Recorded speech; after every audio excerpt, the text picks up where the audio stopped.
Hi everyone, welcome to the Navigant Credit Union Broadcast Center. I'm GoLocal News editor Kate Nagel. Thanks for joining us for this special edition of GoLocal Live. I'd like to welcome John Della Volpe, pollster at Harvard and Social Sphere. John, thanks for joining us today. Good morning. It's good to have you back, as we were back in the field since October. A lot has changed since then. Yes, and we're very, very excited. We just got out of the field this past Monday. We spent 4 or 5 days in the field, and we conducted 500 interviews with likely voters in the upcoming November general election. So, want to just kick off with the governor's race, and just want to let viewers know as well. As you said, perhaps maybe a one-day overlap. A lot's been happening with the Raimondo administration this past week. Administration issues, some legal woes, as well as fundraising questions have arisen. But again, this was done just prior and a little bit going into that as well. So I wanted to start, John, with the head-to-head. If it were Alan Fung in the emerging from the Republican primary, Gina Raimondo, Joe Trillo as an independent, dead heat between Fung and Raimondo.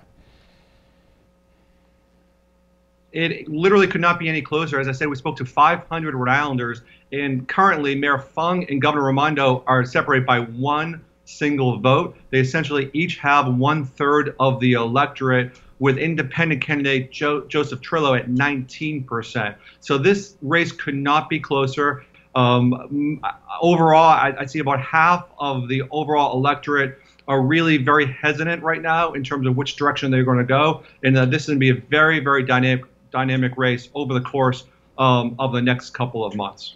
So let's talk about that third party looking at Joe Trillo. There are other independent candidates. Now, of course, Joe Trillo, the honorary campaign chair here for President Donald Trump. 16% Joe Trillo, 18% don't know. Were you surprised by that Joe Trillo number capturing that amount? Compared to I saw other polls conducted over the last couple of months where he's in the single digits, but I can't be surprised for a couple of reasons. One is Robert Healey got 21%.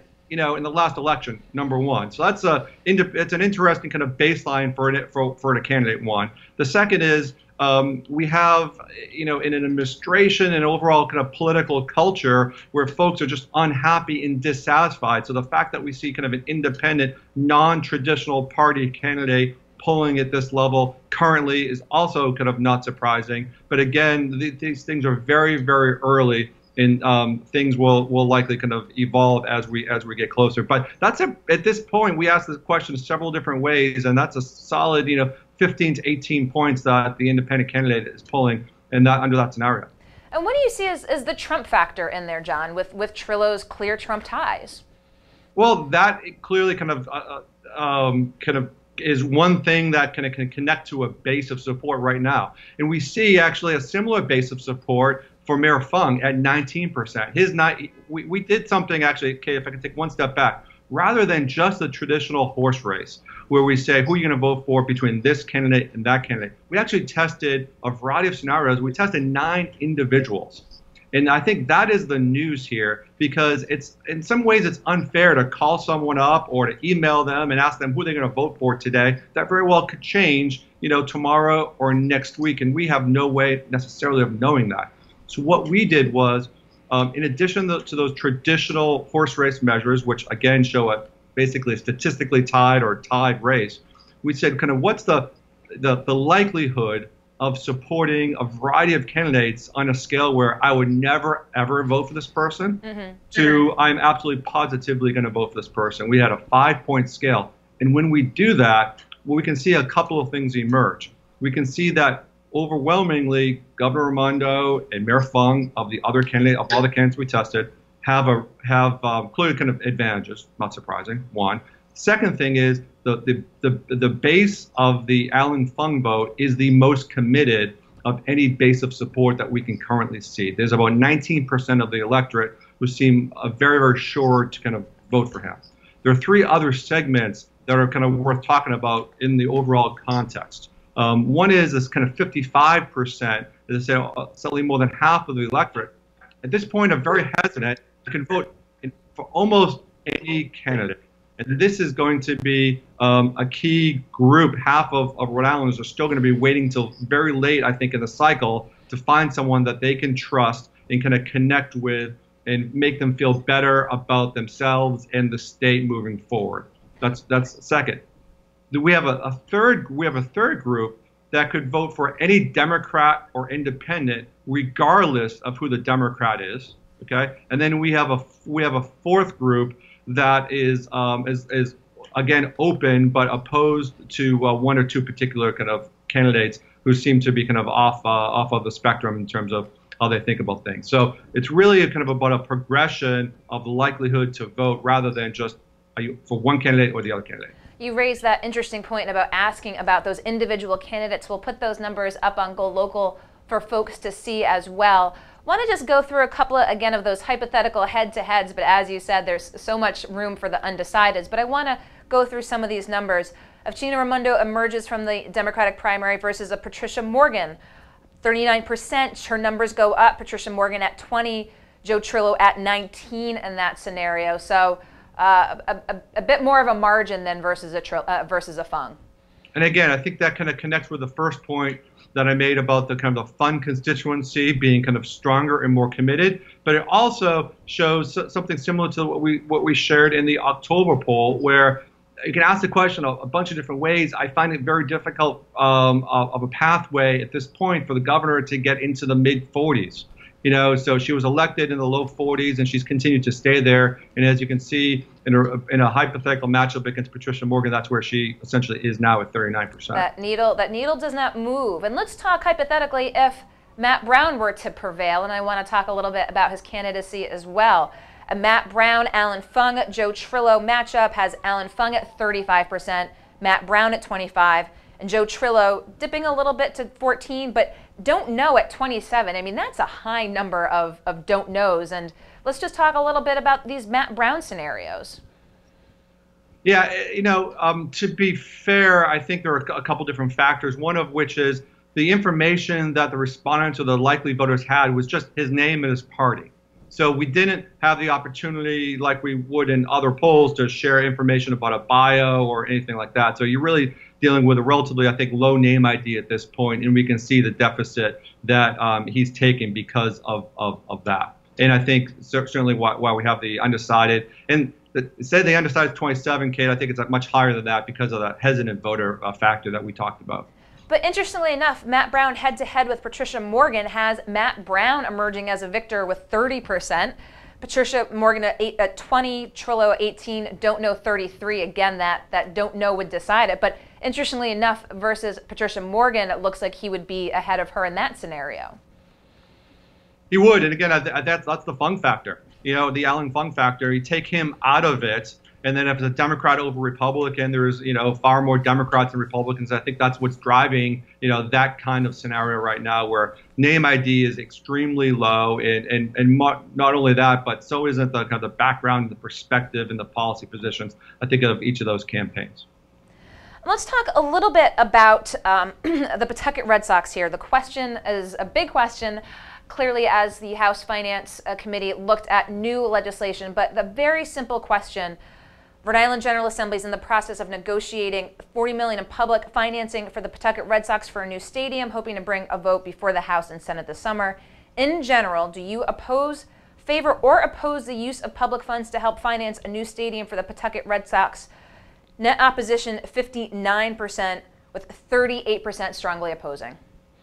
Yes, and that is, you know, these questions are kind of difficult and sometimes challenging to write and to understand. We really want to make this as simple as possible for Rhode Islanders and likely voters to understand. So the key point, I think, is generally speaking, do you favor or oppose use of public funds to support, in this case, the Paw Sox Stadium? You can see 3 out of 5 Rhode Islanders, it was consistent from the first day to the last day that we were in the field, oppose that. 38% is a very strong number. I think I probably said back in October, whenever you have 40%, you know, strongly feeling one way or another way, that is something that you have to know that's an incredible amount of intensity for 38 or close to 40% feeling that way. So yeah, I think it's very, very clear where Rhode Islanders are kind of on this issue. But to put this into context, yes, the economy is going well, job growth is happening, those things are good,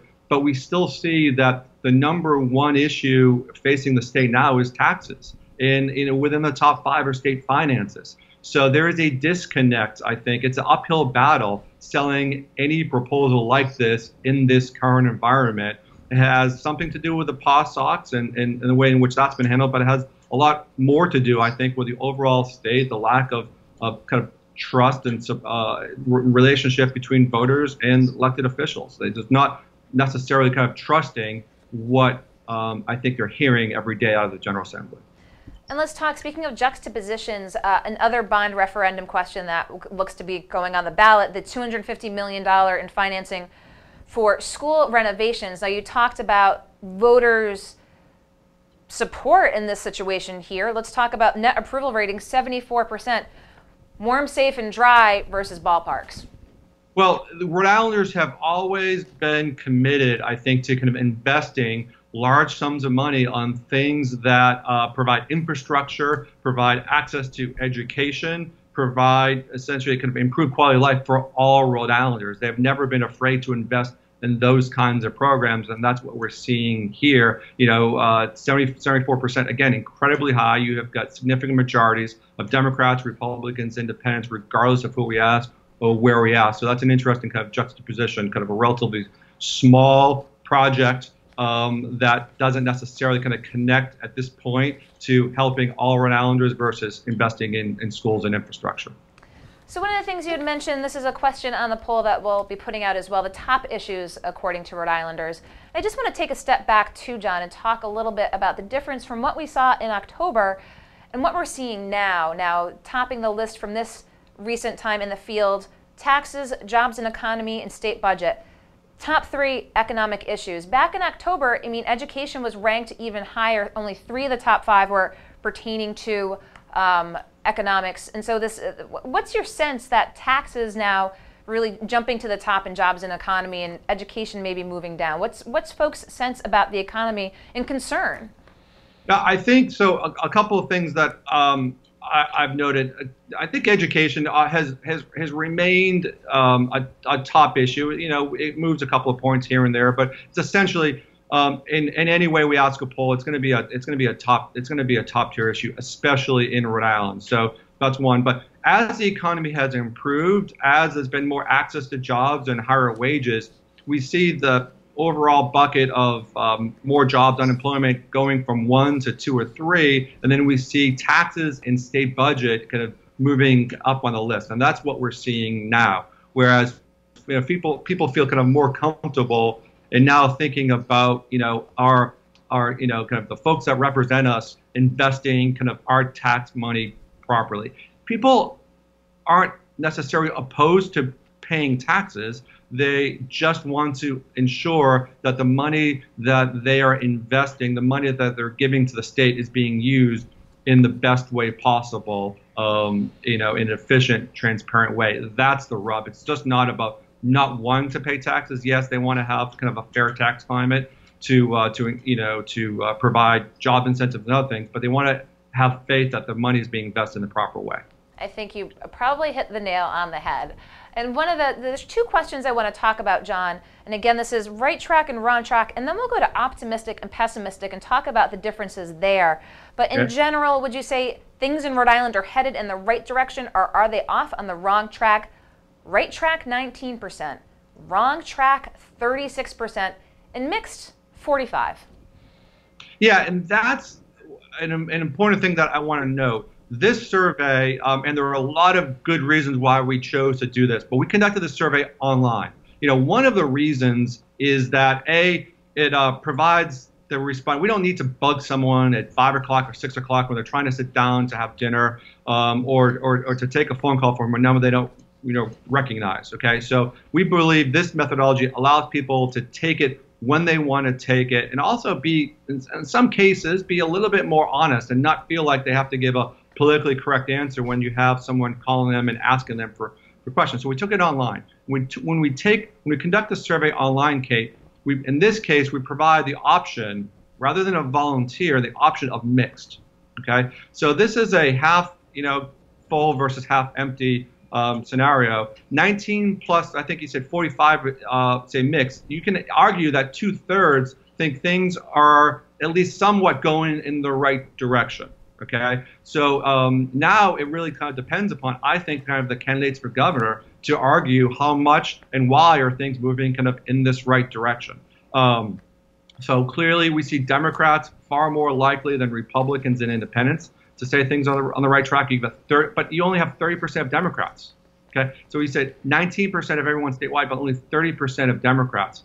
So again, the key thing here is things are mixed. Voters are hesitant, and they're looking for leadership and looking to have some kind of faith in the system to move things ahead. From a national perspective, I think they feel okay in terms of the economic indicators, but locally and kind of with the state of politics and democracy, there's this real concern, and you can see that, I think, reflected in those numbers.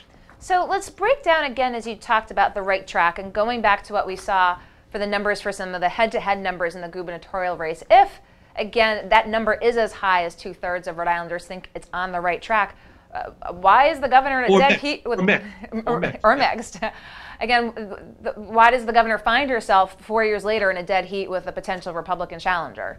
Yeah, and she has such a, the art of politics is to kind of expand the base, expand the franchise, and that for whatever reason that just hasn't happened. So she's kind of stuck in this place where somewhere, we in the low 30s to high 30s to 42%. There's been kind of a lack, I think, of ability to connect with the Rhode Island electorate for some reason. I don't live there. I don't kind of engage with Rhode Islanders on a every single day basis, but it's something that the economy has gotten better. The economy has gotten worse. Those numbers essentially have stayed pretty much within the same fairly narrow band for her. There's time, oftentimes, and sometimes it's easier to tell your story in a competitive campaign environment because you can position against someone else, or in this case, maybe a couple of other people. So we'll see what happens. It's a very, very fluid race.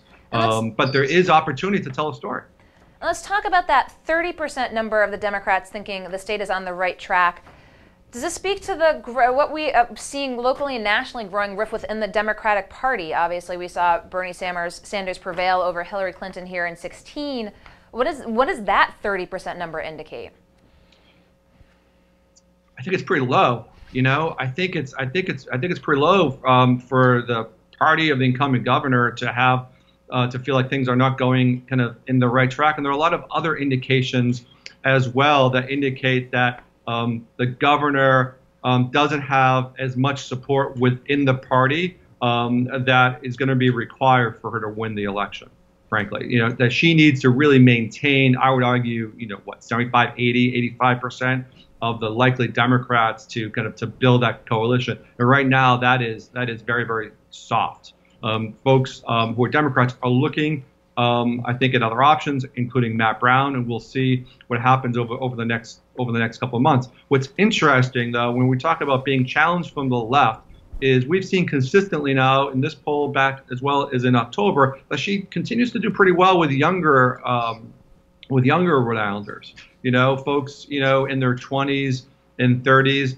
I have a sense that they will vote at higher numbers than they typically do during midterm election years. We'll see, and that's going to be something I'm going to want to really kind of look at moving forward. For Matt Brown to win, he absolutely needs to capture that part. That's certainly the most progressive element. That's the one that that's the group that he's most comfortable with, as was Bernie Sanders. So that could be a real kind of battle line there in terms of where those young voters are going to be moving to.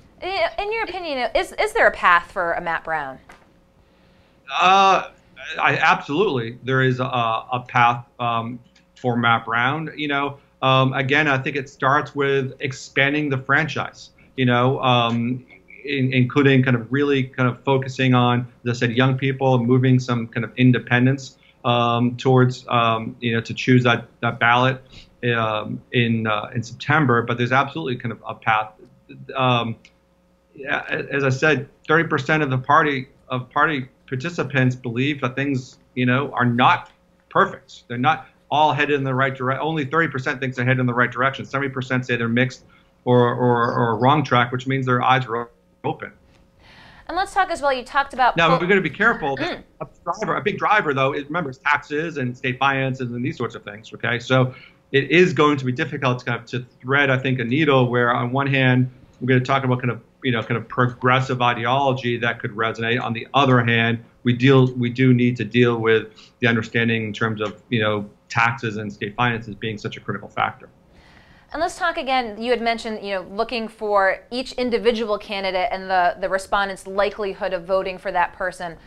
Yeah. Paul Rosselli, Spencer Dickinson, Luis Daniel Munoz, others in the race as well, Giovanni Ferrosi. Is there a path for any of these other candidates from what you've seen here from your polling?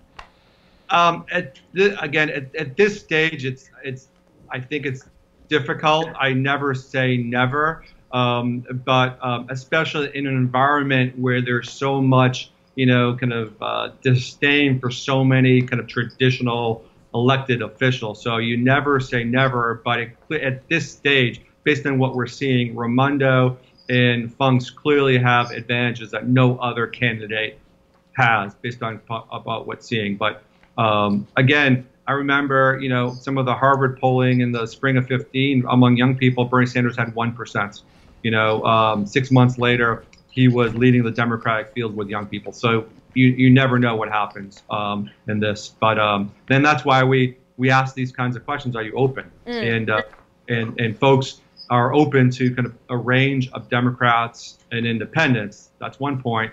Putting the resources together and the campaign together and messaging together, that's something else that has to happen. So as one of the big takeaways here, John, just those numbers of undecideds that we see in these matchups here, is that really one of the big X factors as we continue to look moving forward towards November? Yeah, regardless of I think of kind of what any horse race poll shows, and my poll or other polls, we have 55%, I'd argue, of the electorate is hesitant. Okay, so that is an incredibly high number. They're open to a variety of options, and that's really kind of, I think, the lesson coming out of this is not even close to being decided. It's going to be very, very fluid, and I continue to believe that this race is going to be decided not just on who's got a kind of a better economic policy or a more clear view regarding healthcare. It's going to be decided based upon who Rhode Islanders can trust with their finances moving forward. What kind of administration will be kind of developed to move the state forward? I think we're going to talk about it, but about half, if not slightly more than half of the state, wants to be and is optimistic about the kind of a longer-term future of Rhode Island. They're willing to invest $250 million in school infrastructure. They see kind of the positive headwinds that are coming kind of throughout the region of New England and nationally, and they want to have a better relationship with government. They want to trust those elected officials, and I think that's going to be a key factor. This is not going to be just kind of a transactional sort of election, and that's not easy to do. That's not easy to do. That takes time, and I think it takes a different kind of campaign, frankly. Being back in the field again here now as opposed to last fall, anything surprise you in this poll, John? Good. That's a good question. I think the fact that taxes is moving to the top is something that certainly kind of surprised me. I can't say I'm surprised at what we saw with the POSOX, because those kinds of numbers don't just happen in a state like Rhode Island. Those are the kinds of numbers we see on a national basis in terms of the overall low levels of support for publicly financed stadiums. I can't say that's surprising me. I do think the openness of 55% of the electorate being open was, perhaps somewhat of a surprise. But there's another number another question that we asked for the first time, which is, in the views of Rhode Islanders, how do you view the state in terms of kind of corruption? Do you think that Rhode Islanders have it worse, that there's more public corruption, political corruption in this state compared to others? Or do we essentially kind of, Rhode Islanders have it better?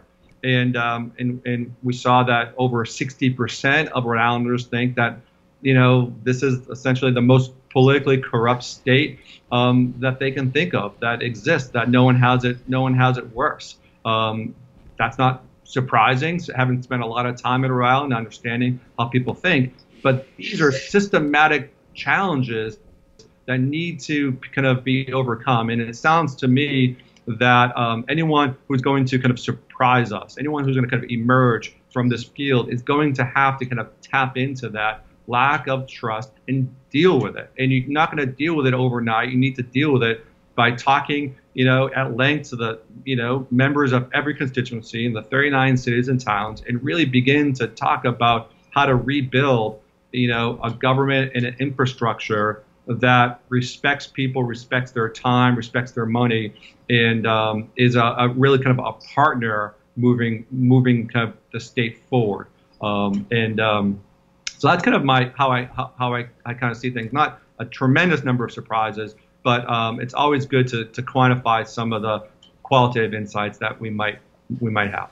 Well, we've certainly quantified them here at this last Go in the Field. We're going to be providing information, articles moving forward on GoLocal Prov, breaking down the poll into individual segments, and we'll be releasing those today. But John, we appreciate your taking the time to Skype in and give us the inside scoop as to what these numbers look like here as we're moving forth to the November election.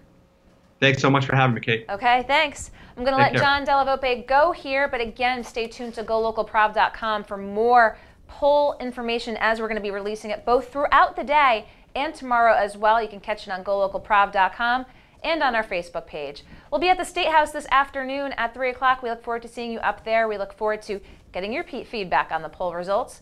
I'm GoLocal News Editor Kate Nagel.